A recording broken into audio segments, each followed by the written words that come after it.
Like, I think collectively as a community, I know we're fatigued, but I think now it's more important than ever to play by the rules and like take care of one another, because if we don't know how serious this is by now, like it seems a bit silly in my eyes. Well, this global pandemic keeps throwing things at us, and in Melbourne it has thrown us into a fourth lockdown. I really feel sick in the heart as I say those words. I've had a little cry, I've had a little regroup, and now I've got in touch with Hannah Green from Etta Dining in Brunswick to see how she is feeling about the situation. Welcome back to Dirty Linen, Hannah. I'm sorry to be speaking to you under such circumstances, but yet I am still delighted to chat to you. Yeah, it's so nice to talk to you. It's oh look, I don't think it's a surprise, and I think in our times that we have spoken previously, like that state of limbo that we're in of not knowing what to do, at least we have something where we can put a plan of action into place, and that's just what we need to do now. So that's what we're doing. So I think, I put up a post on Instagram about the situation, and I think one of the first posts that I saw in my feed was Etta's take-home options. So it felt like you were ready to roll. Tell us how this latest lockdown has well, it sounds like it didn't sneak up on you. It sounds like you were cogitating and planning a few days out. Yeah, so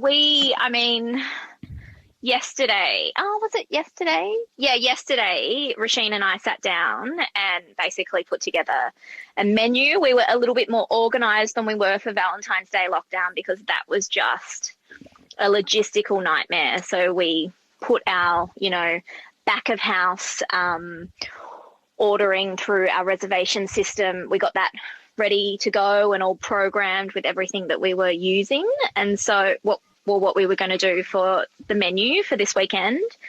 And I guess, this is the fourth time we've done it. So we kind of know what works, what doesn't work. And it's a little bit more streamlined in that sense of like what people want and, trying to get rid of things in the restaurant as well that we've got and trying to limit wastage and use what we can use, use what we have on hand as well. So, yeah, it was literally just press play today. I was literally watching it on 3 different pieces of technology, my phone, my computer, and an iPad.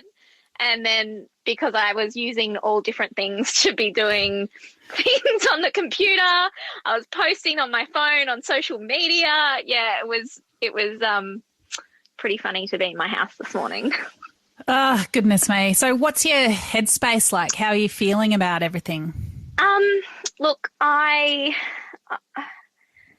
fine at the moment. I just think we've just got to do it. Like, we don't have any support now. Like, it's basically protecting ourselves. So, like, I need to make sure that my staff are still going to get paid this week, and in a way that we've all been through kind of 7 months of living on JobKeeper and, restricting things. People have, rent deficits and things like that they're still paying for, and they're just kind of getting a sense of like freedom, financial freedom back. And I don't really want to go back to that place, both for the staff, that is what's driving me, but also like from a business point of view, we're just, it's still not amazing, but it's, we're just starting to get back on our feet.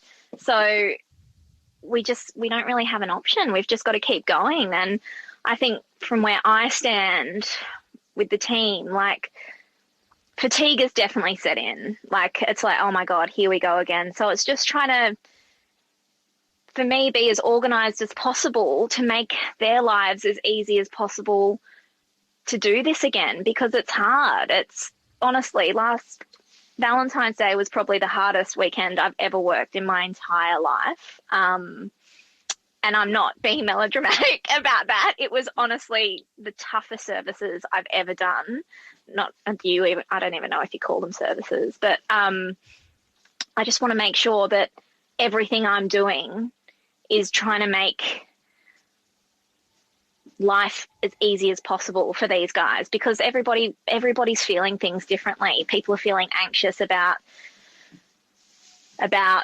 financial things. People are feeling anxious about it, like obvious health crisis that we're in.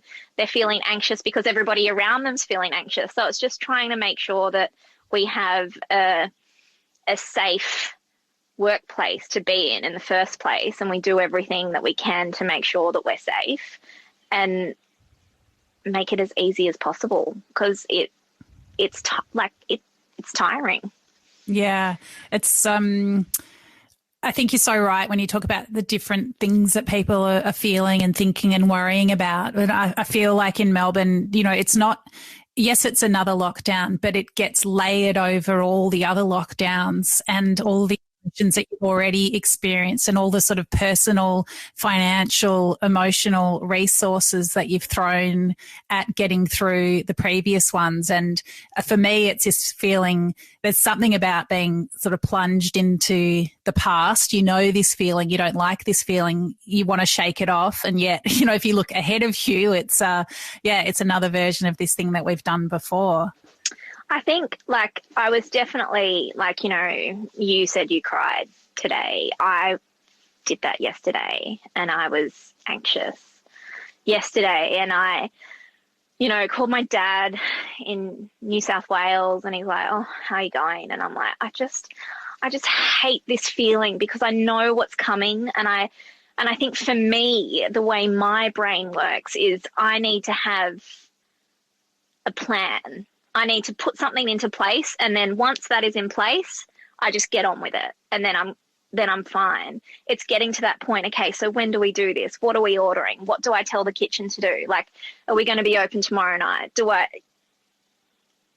make wine orders this week? Are we going to be open? Well, I need wine, but do I need wine? Well, I can probably get away with it if we open this weekend, but then it's not going to be a great wine list for the weekend, but I'm trying to save money. Like, just those types of things, which seem really, really, you know, like, who cares if you don't have a wine on the wine list? You know, like, in the scheme of things, but you're like, well, we're trying to put our best foot forward still in this time, you know, and like, I mean, not saying anything in terms of, I mean, it's so great that the guide's coming back this year, which I'm super pumped about.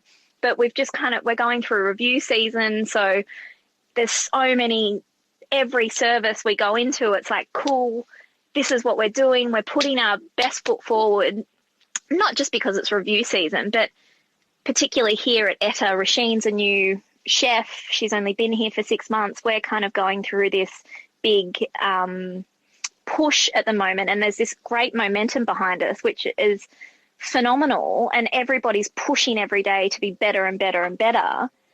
But how do you provide that for somebody coming in, say, tonight, as opposed to someone that came in 2 weeks ago, when this is all kind of hanging over, and all of those tiny little things of what makes your offering good are what kind of I think they're the things that you want to offer but you can't, and so they're the things that I'm struggling with. Yeah.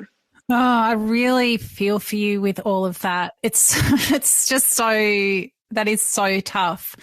I mean, it's such a first world problem to, like, I say those words out of my mouth, and then I feel like, oh my God, it's such a first world problem to say that at the same time, because there are people who are like, somebody is on a ventilator at the moment, like in a hospital in Melbourne. So it seems small in the scheme of things, but ultimately that's what, you know, being good at what we do and putting forward like a really great offering is kind of what pays our bills at the end of the day. But it kind of, when I just said that out loud, I'm like, oh my God, like, it's a bit.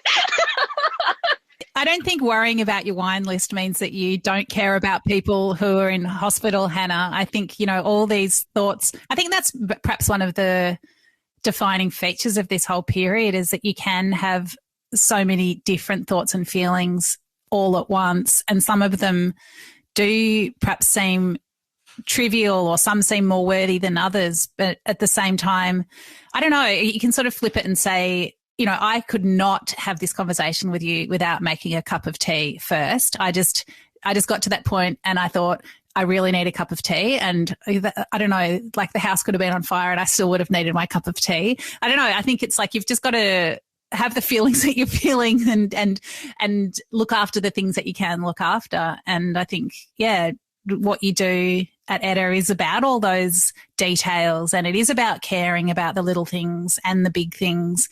And why would you let that go?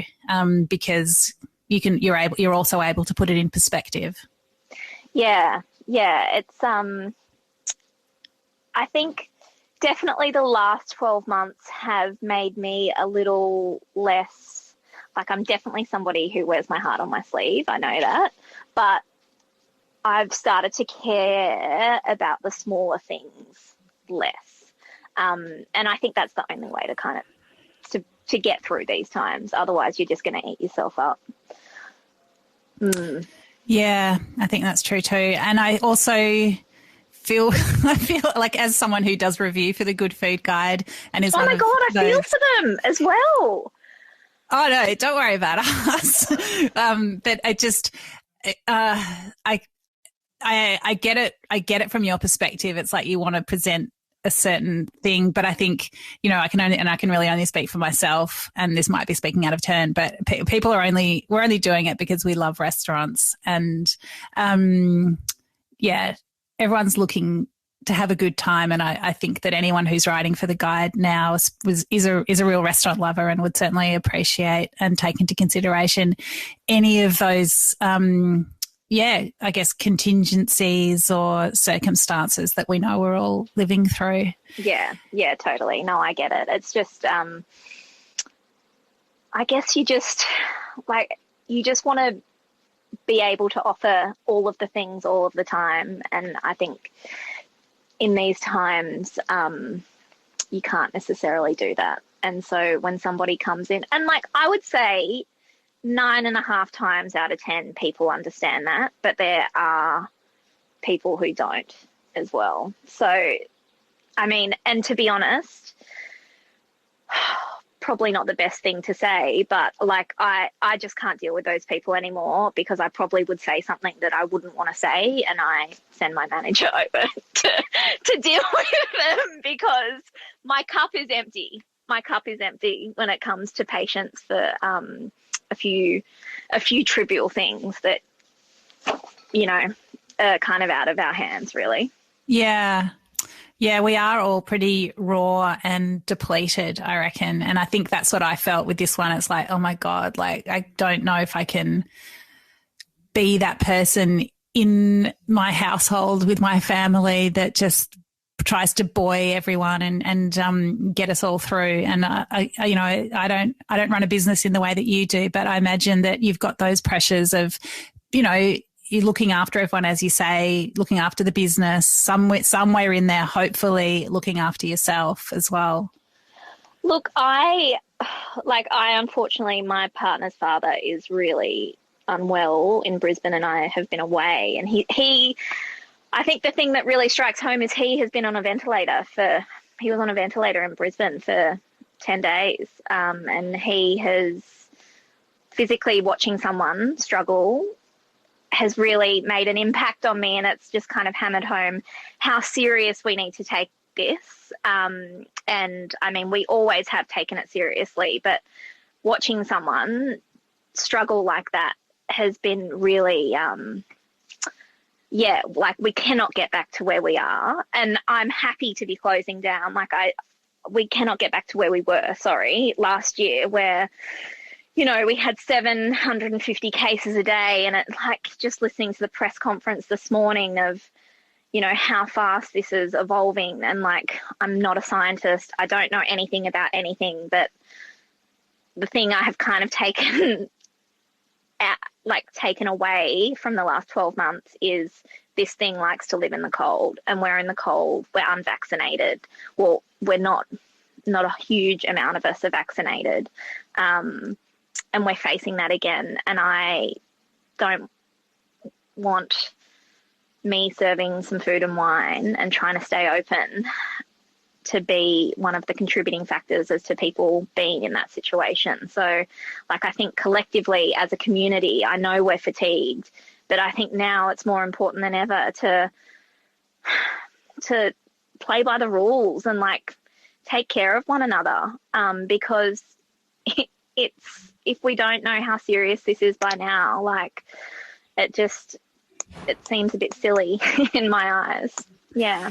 Yeah, I hear all of that. I think given the announcement today that there are 10,000 contacts and 150 case locations, I think I would have been more scared if we hadn't locked down.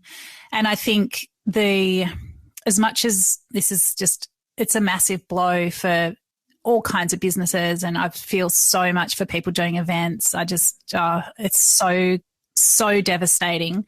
But I think the uncertainty of being open but people freaking out and there being COVID running in the community, I think that would be incredibly difficult, an incredibly difficult climate to run a business in anyway, where businesses are sort of having to make their own decisions. I think, I don't think that would have been a good place to be in either. Well, I mean, as a business, we've kind of always erred on the side of ourselves first than anything else. And I have been feeling that. Even tonight, it's kind of like, you know, we're taking tables out again and blocking a couple of things off because we're back to that, like, our dining room is back to capacity, really. So just doing little things like that to make sure that the people who are out feel like we're taking, well, not feel like we're taking it seriously, but we are taking this seriously because, you know, we're in Brunswick. We've got, I haven't read the 150 exposure sites, but yesterday, you know, Berkeley Square was an exposure site somewhere, a coffee shop up the road was an exposure site, somewhere on Bell Street was an exposure site. Like, they're around us. So we need to be careful. Like, we're literally living with it in the community. So, yeah, I think that, and I have to say with bookings tonight, like, I was like, oh, do we open, do we not? Bookings tonight have definitely not been the same as previous times that we've gone into lockdown. Prior to that, it was like a massive, like, you know, final hurrah kind of thing. But this time, I think everybody is taking it more seriously, which is really great. Interesting. Yeah. I mean, have you had cancellations or people just aren't sort of, you know, jamming the phones to book in at the last minute?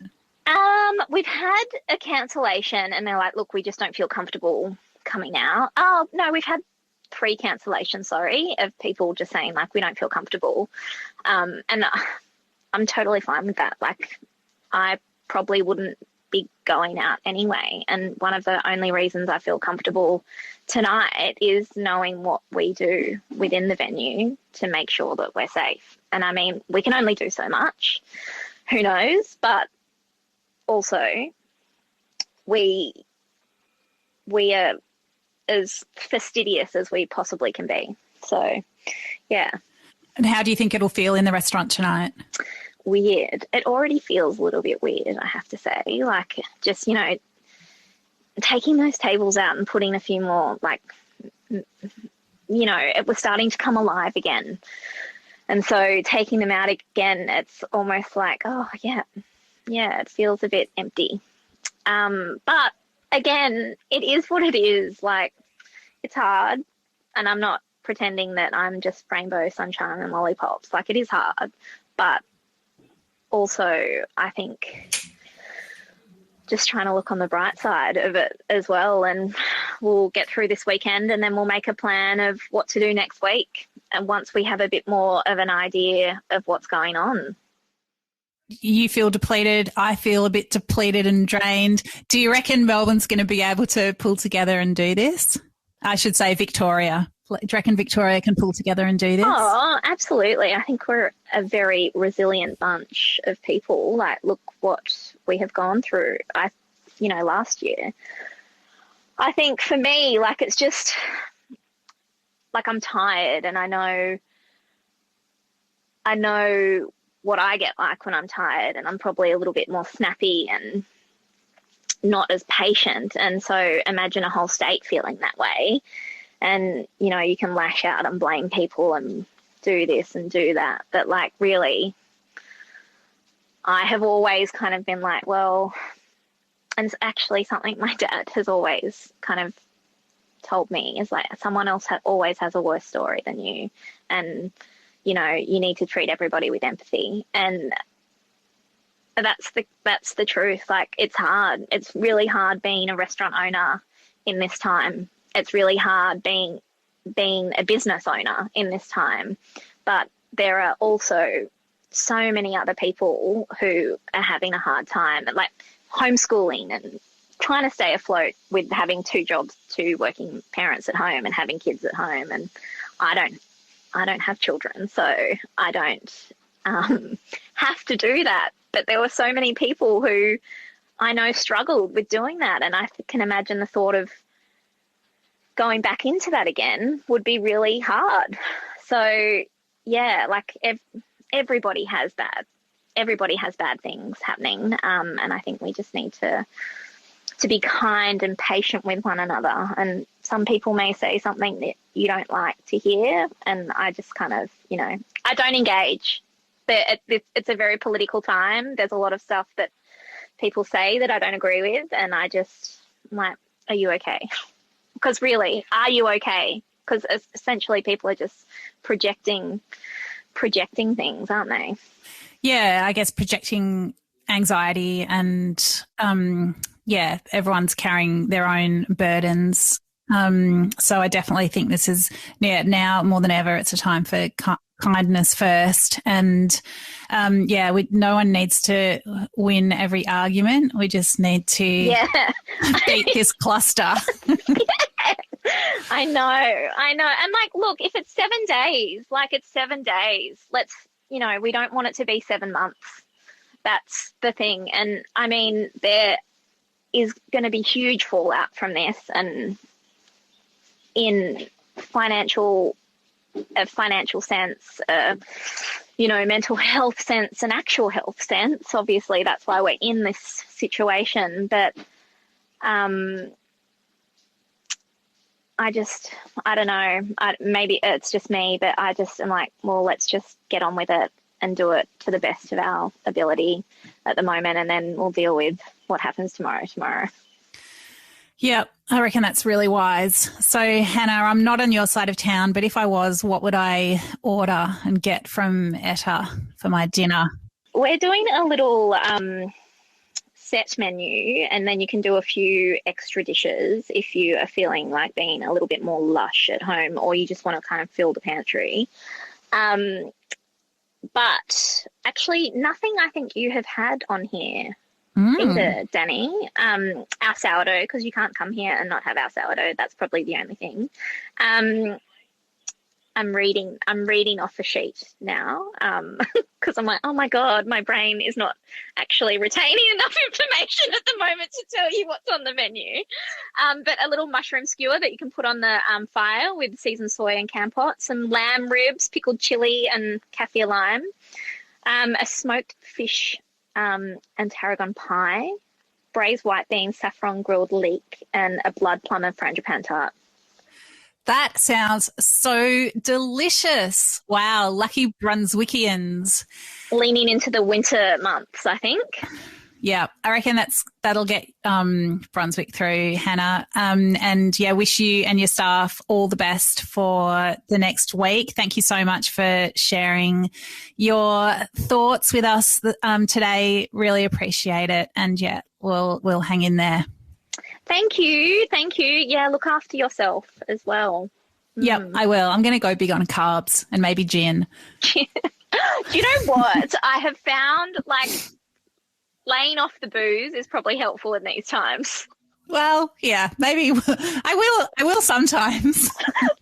Lockdown, the 7-month lockdown, I leaned into it maybe a little bit too much, so I'm going to go easy on it this time. All right. Well, each to their own. Okay. Thanks, See Dani. you, Hannah. Thank you. Bye. This is Dirty Linen, and I'm Dani Valent. We air the issues that the hospitality industry finds hard to talk about. We spend a week thrashing around each issue, hearing from different people with unique perspectives. We want to hear from you as well. If you have something that needs to be said about a topic, get in touch so we can include your perspective. Contact us at dirtylinenat.deepintheweeds.com.au or hit us up on Insta at Dirty Linen Podcast. We can't wait to hear from you. This